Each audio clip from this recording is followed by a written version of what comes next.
മലയാളികളും കാത്തിരിക്കുന്നതാണ് തമിഴ് സിനിമകൾ. 2024 മലയാളത്തെ അപേക്ഷിച്ച് നല്ല വർഷമായിരുന്നില്ല തമിഴകത്തിന്. 2025-ൽ മികച്ച തമിഴ് ചിത്രങ്ങൾ തിയേറ്ററുകളിലേക്ക് എത്തുമെന്നാണ് പ്രതീക്ഷ. ജനുവരിയിൽ മലയാളികളും കാത്തിരിക്കുന്ന സിനിമകൾ ഏതൊക്കെ എന്നു നോക്കാം. വിടാമുയർച്ചി. അജിത്ത് കുമാർ നായകനായി ഒരു വർഷമായി റിലീസുണ്ടായിട്ടില്ല. മലയാളികളും ആകാംക്ഷയോടെ കാത്തിരിക്കുന്ന ചിത്രം വിടാമുയർച്ചിയാണ്. മകിഴ് തിരുമേനിയാണ് അജിത്ത് ചിത്രത്തിന്റെ സംവിധാനം നിർവഹിക്കുന്നത്. അജിത് കുമാറിന്റെ നായിക തൃഷയാകുന്ന ചിത്രത്തിന്റെ റിലീസ് തീയതി പ്രഖ്യാപിച്ചിട്ടില്ലെങ്കിലും ജനുവരിയിൽ ഉണ്ടാകുമെന്നാണ് കരുതുന്നത്.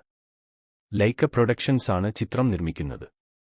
റേസിംഗിനും ആക്ഷനും പ്രാധാന്യം നൽകുന്ന ചിത്രമായിരിക്കും നടൻ അജിത് കുമാറിന്റെ വിടാമുയർച്ചി.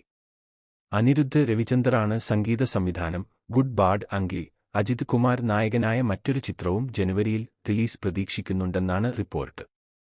ഗുഡ് ബാഡ് അഗ്ലിയാണ് അത്. കേരളത്തിലും ഹിറ്റായ മാർക്ക് ആൻഡ്രിയുടെ സംവിധായകൻ ആദിക് രവിചന്ദ്രനാണ് ഗുഡ് ബാഡ് അഗ്ലി ഒരുക്കുന്നത്.